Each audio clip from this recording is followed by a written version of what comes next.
A paz do Senhor a todos, boa noite. Shalom lekulam, bruchim habaim. Hoje nós vamos encerrar esse estudo que nós começamos há 3 partes atrás, 3 aulas atrás. Hoje nós vamos falar da parte 4, que fala sobre Jesus e Moisés. E o estudo refere-se a Jesus no Antigo Testamento. Vamos começar.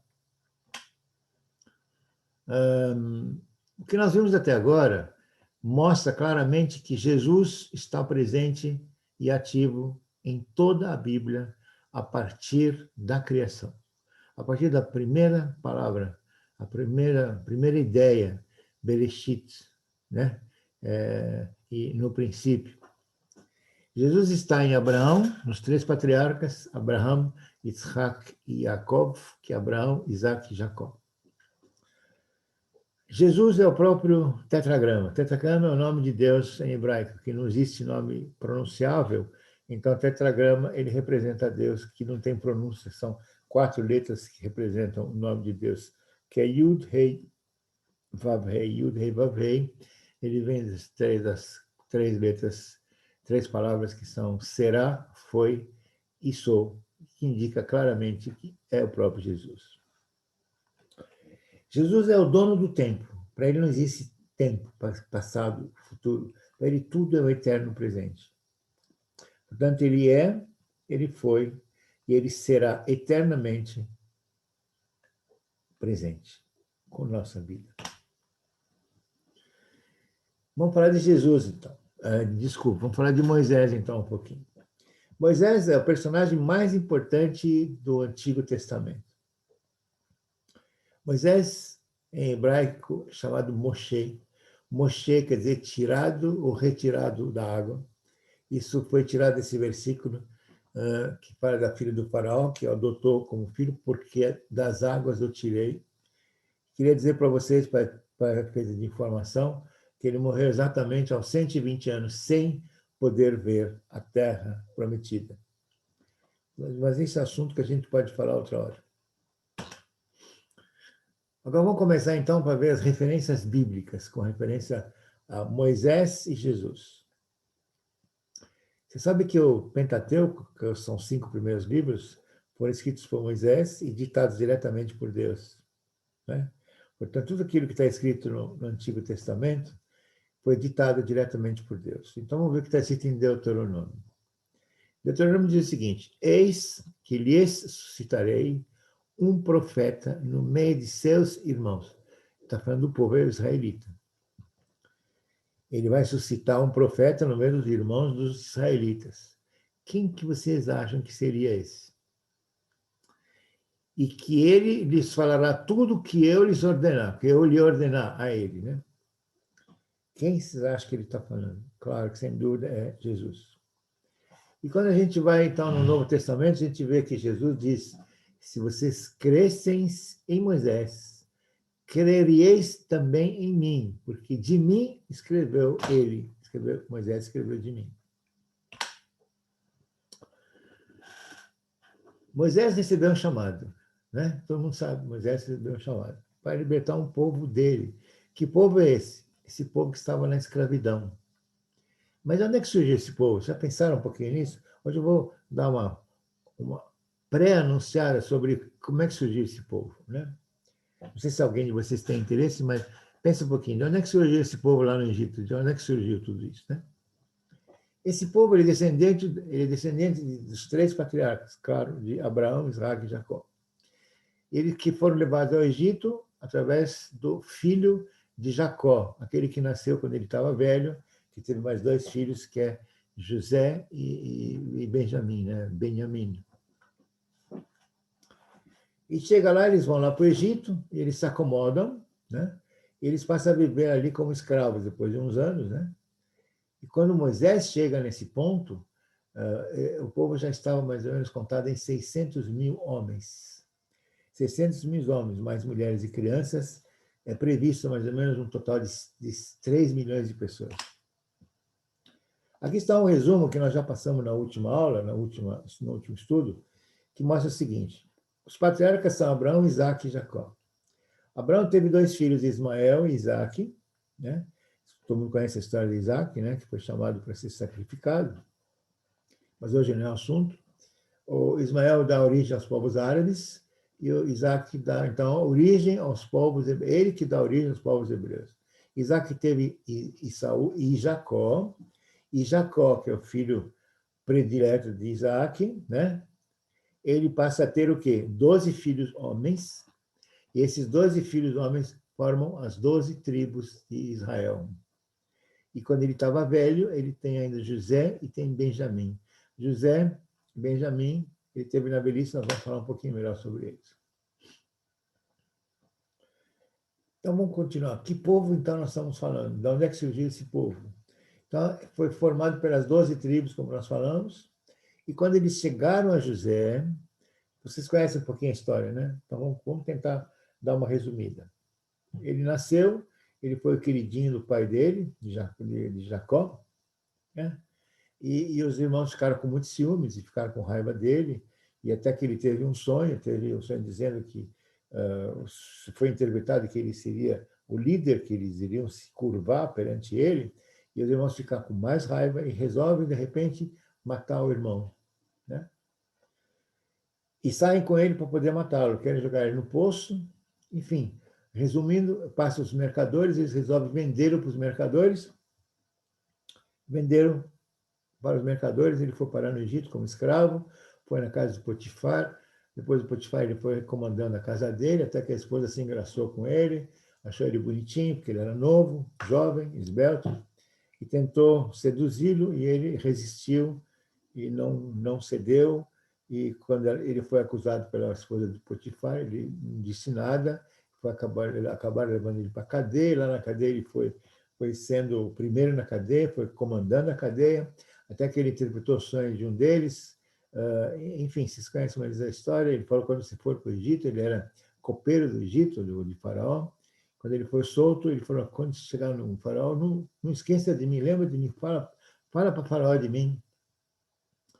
Chegou lá, passaram uns anos, o Faraó teve um sonho: 7 vacas magras, 7 vacas gordas, não sabiam como interpretar, chamou os intérpretes, nenhum deles conseguiu interpretar, até que esse copeiro ouviu, falou: senhor Faraó, eu tenho um conhecido lá, na cadeia, ele é muito bom nisso, por que você não chama ele? Chamou. E José interpretou, e o Faraó aceitou essa interpretação como verídica, que são 7 anos de fartura e 7 anos de escassez. E então ele contratou, José passou a ser o primeiro homem do Egito, depois do Faraó, passou a ser o governador do Egito. Para comandar exatamente esses 7 anos de vacas gordas, para conseguir viver nos 7 anos de vacas magras. Com isso, eles passaram, chegou aos 7 anos de vacas magras, o Egito estava muito bem, porque ele tinha reservas, ele estava tudo guardado, e o mundo inteiro precisou do Egito. E para falar do mundo inteiro, vamos falar pelo menos dos irmãos, né? Vamos falar dos irmãos dele, do próprio José. Vamos falar de Jacó e dos irmãos. Eles estavam começando a passar fome, quando o Jacó falou para ele: vai lá, pega comida lá no Egito. E eles foram para o Egito, né? Vocês conhecem a história, chegaram no Egito, eles não sabiam quem era ele, porque ninguém sabia que o irmão dele tinha chegado nesse ponto, né? Como vocês sabem, existe uma correlação entre José e Jesus exatamente nesta passagem, que é exatamente a prefiguração da grande misericórdia, tanto de José comparado com Jesus. Claro, nada comparado igual, mas para lembrar Jesus. Jesus prefigura a imagem de Jesus, José prefigura a imagem de Jesus pela sua grande misericórdia. Como vocês sabem, José teve todos os motivos para poder matar os irmãos, fazer deles o que ele quisesse. Ele tinha poder para isso, ele tinha todos os poderes para isso. Ele era o primeiro homem depois do faraó. Mas ele os perdoou, né? Então, que tal se a gente fizer uma reflexão agora? Todos, até eu, todos nós juntos. Tem alguém que ainda você não tenha perdoado? Aproveita o momento. Vamos aprender com José. Quem sabe seja o momento, quem sabe esse é o momento para a gente refletir um pouquinho mais e ver que não vale a pena a gente guardar isso dentro de nós. O perdão é uma coisa boa. Agora vamos falar de semelhanças entre Moisés e Jesus. Moisés sofreu atentado ao nascer, Jesus também. Aqui estão os versículos, vocês podem ler, vocês vão entender melhor. Se vocês não conhecerem, provavelmente vocês conhecem. Moisés tem um coração manso e humilde, Jesus também. Estão aí os versículos, por favor, vocês leiam, vocês vão entender melhor. Jesus jejuou 40 dias e 40 noites, e Moisés também, 40 dias e 40 noites. Né? Está escrito, Moisés, quando ele subiu pegar as tábuas da lei, né? E em Mateus está dizendo quando Jesus subiu e ficou sem comer 40 dias e 40 noites também, depois disso ele teve fome. Moisés e Jesus fizeram milagres, realizaram milagres. E nem precisa dizer que a Bíblia está cheia de casos de milagres. Aqui eu citei alguns versículos, vocês podem, por favor, ler com calma, vocês vão ver os milagres que eu estou citando aqui. Moisés recebeu a tarefa de julgar, ele tinha a tarefa para julgar as pessoas. Jesus também. Onde está isso? Está em Êxodo, que fala no dia seguinte, assentou-se Moisés para julgar o povo. Então, Moisés sentava para julgar o povo, que o povo ficava de pé, desde a manhã até o pôr do sol. Portanto, ele ficava o dia inteiro julgando as pessoas. E Jesus? Veja que está escrito em João, e o Pai a ninguém julga. Quer dizer, o Pai ninguém julga, mas ao Filho ele confiou todo o julgamento. É Jesus que julga. Aliás, é bom que se diga, Jesus vai voltar logo, logo. Ele vem para julgar a gente. Cuidado com isso. Esteja pronto. Vamos ver mais essa parte aí. Preste atenção, que aí começa a ficar mais profunda a comparação. Moisés, ele era libertador, ele veio para ser libertador, né? Ele veio para libertar o povo, todo mundo sabe disso, né? Ele veio para libertar o povo. Que povo? Os israelitas, não é isso? Jesus veio também como libertador, não veio como libertador?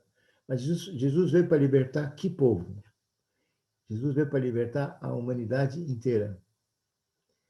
Os dois vieram a libertar, mas olha Jesus, ele veio para libertar a humanidade inteira. O que Moisés faz para libertar o povo, os primogênitos, no caso, né? Ele usa o sangue do cordeiro para livrar o povo dessa morte dos primogênitos. Não é isso? Para onde Moisés teria que levar o povo? Ele ia libertar o povo para levar para onde? Para a terra prometida, que a terra prometida era Canaã, não é isso? E Jesus, ele veio para libertar o povo do quê? Do quê? Da escravidão também. Mas que escravidão? Da escravidão do pecado. Porque nós somos todos pecadores, como vocês sabem. Se vocês não sabem, é bom vocês saberem. Para onde? Para a eterna Jerusalém celestial. Para a vida eterna. Olha a grande diferença entre outros, por mais que os dois sejam libertadores. E o que Jesus usa para isso? Ele usa o seu próprio sangue. Mas era tão necessário? Vocês lembram qual que era o salário do pecado? Pois é, o salário do pecado é a morte. Nós vamos ver isso melhor. Para a gente falar nisso um pouquinho, vamos começar com a fé. Por que vocês acham que Deus disse a Moisés: endurecerei o coração do faraó? Se ele mandou retirar o povo de lá, não seria mais fácil que ele amolecesse o coração do faraó para chegar lá e falar: olha, Deus mandou tirar. Ah, então tudo bem, pode tirar, manda lá levar todo mundo embora, tudo bem. Não seria mais fácil? Por que ele teria que endurecer o coração do faraó e colocar 10 pragas contra o Egito? Por quê? Tem aquela passagem também que, na 10ª praga, que é a praga dos primogênitos, Makat Bechorot em hebraico, todos morreriam, com exceção dos cobertos com sangue do cordeiro. O cordeiro, aquele sangue do cordeiro que teria que passar nos umbrais das casas, vocês lembram, né? Todos morreriam, com exceção dos cobertos pelo sangue do cordeiro. Olha, com exceção dos cobertos pelo sangue do cordeiro. Vocês têm alguma... Dá para perceber uma diferença, uma comparação, uma ligação entre uma coisa e a outra? Pois é, não é isso? Muito bem, sabe por que tudo isso? Porque Deus quer que a gente cresça na fé.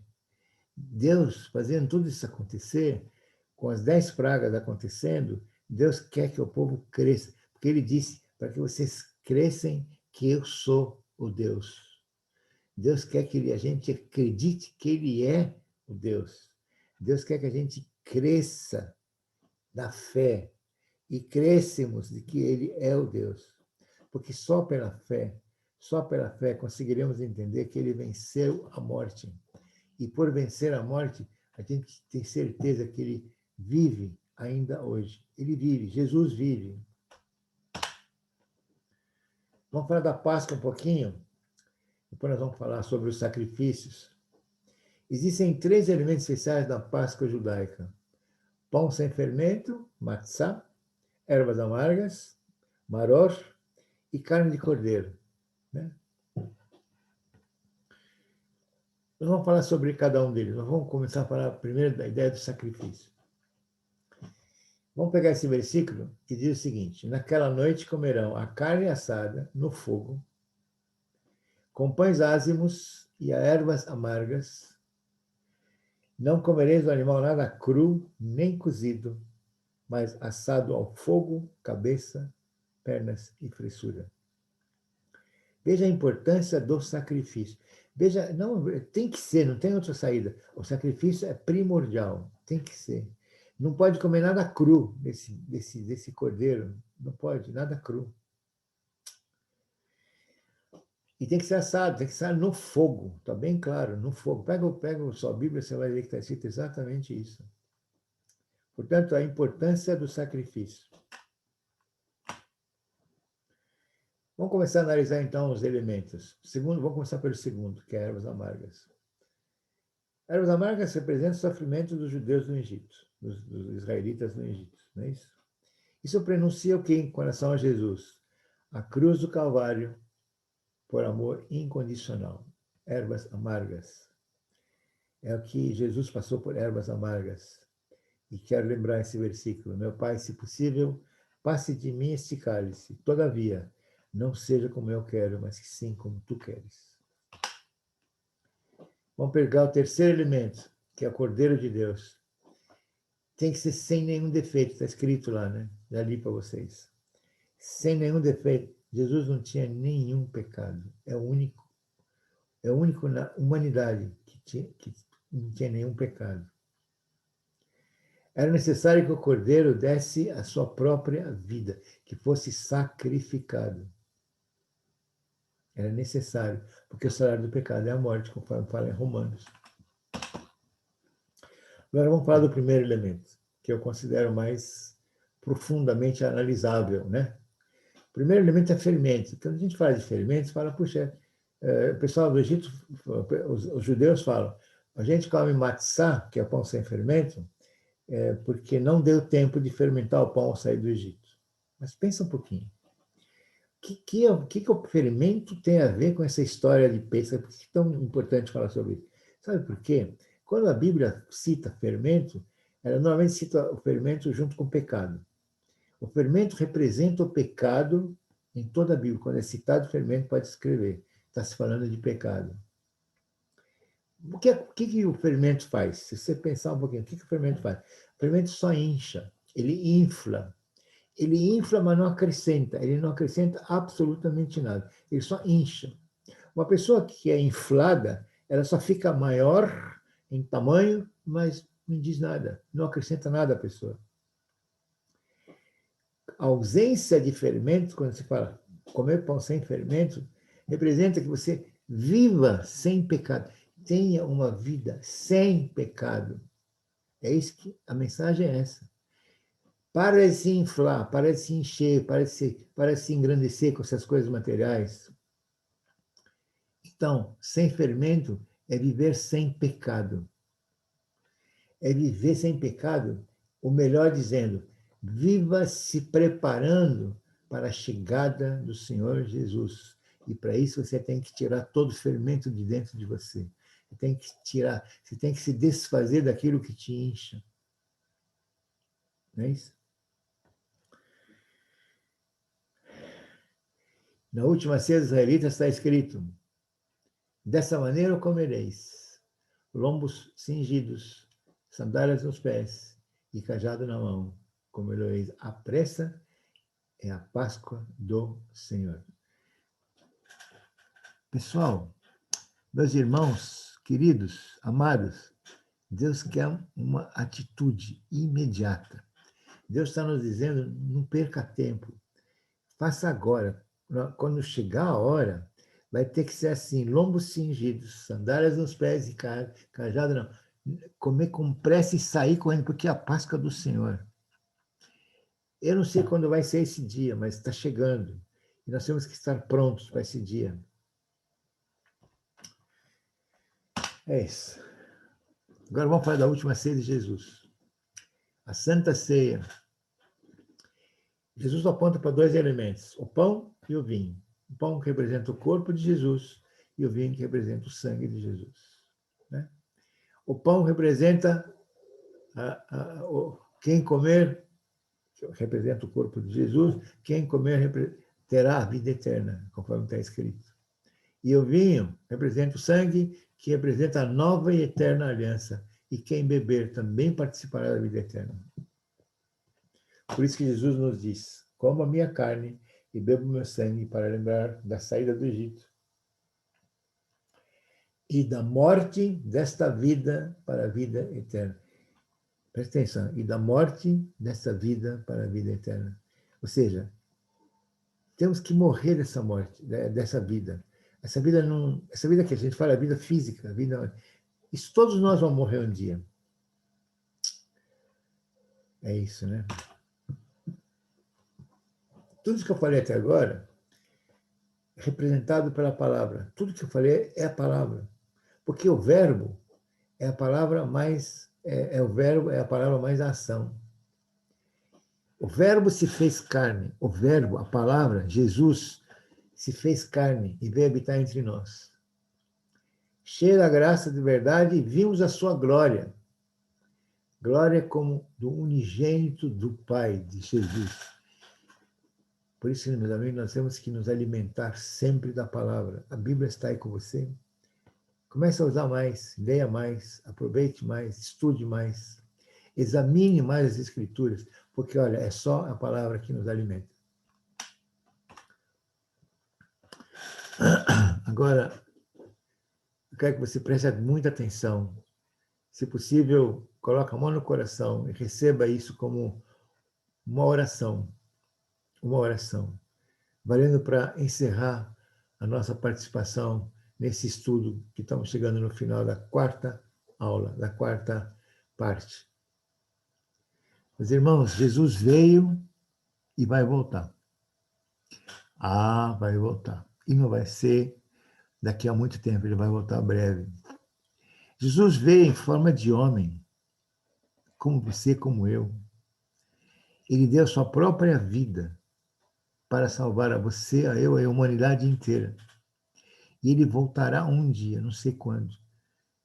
Ninguém sabe quando. Ele voltará um dia para julgar todos os vivos e os mortos. Nesse dia, todos os joelhos se dobrarão, todos. E reconhecerão que ele é o Senhor. Ele é o Senhor. E como ele nos disse, ele estará conosco até a consumação dos tempos. Portanto, não espere chegar o dia, que poderá ser tarde. Estejamos prontos para a sua volta, que não vai demorar muito. Em nome de Jesus. Em nome de Jesus. Em nome de Jesus. Agora, feche seus olhos. Senhor, muito obrigado por mais um estudo, mais uma aula. Essa quarta aula, muito glorificada, Senhor. Muito obrigado por tudo, Senhor. Obrigado pelos ensinamentos, obrigado por tomar conta do pastor João, da pastora Suzy, dos presbíteros, do pastor João, do pastor Sidney, da pastora Rosângela, dos líderes, dos membros da igreja, de todos, Senhor. Feche seus olhos, veja o Senhor Jesus falando com você. O Senhor te abençoe e te guarde. O Senhor faça resplandecer seu rosto sobre ti. O Senhor tenha misericórdia de ti. O Senhor sobre ti levante o seu rosto e te dê paz, te dê shalom. Yevarechecha Adonai v'yishmerecha. Yair Adonai panav elecha v'chuneika. Yisa Adonai panav elecha v'yasem lecha shalom, shalom, shalom, shalom ubracha likulam, shalom ubracha lecha, lekol mishpacha shelcha. Obrigado. Deus abençoe a vida de cada um de vocês. Em nome de Jesus. Até o próximo estudo. E compartilhe o mais que você puder com as pessoas que possam se beneficiar desse estudo. Um beijo para todos, no coração de cada um de vocês. Shalom, Leitrot.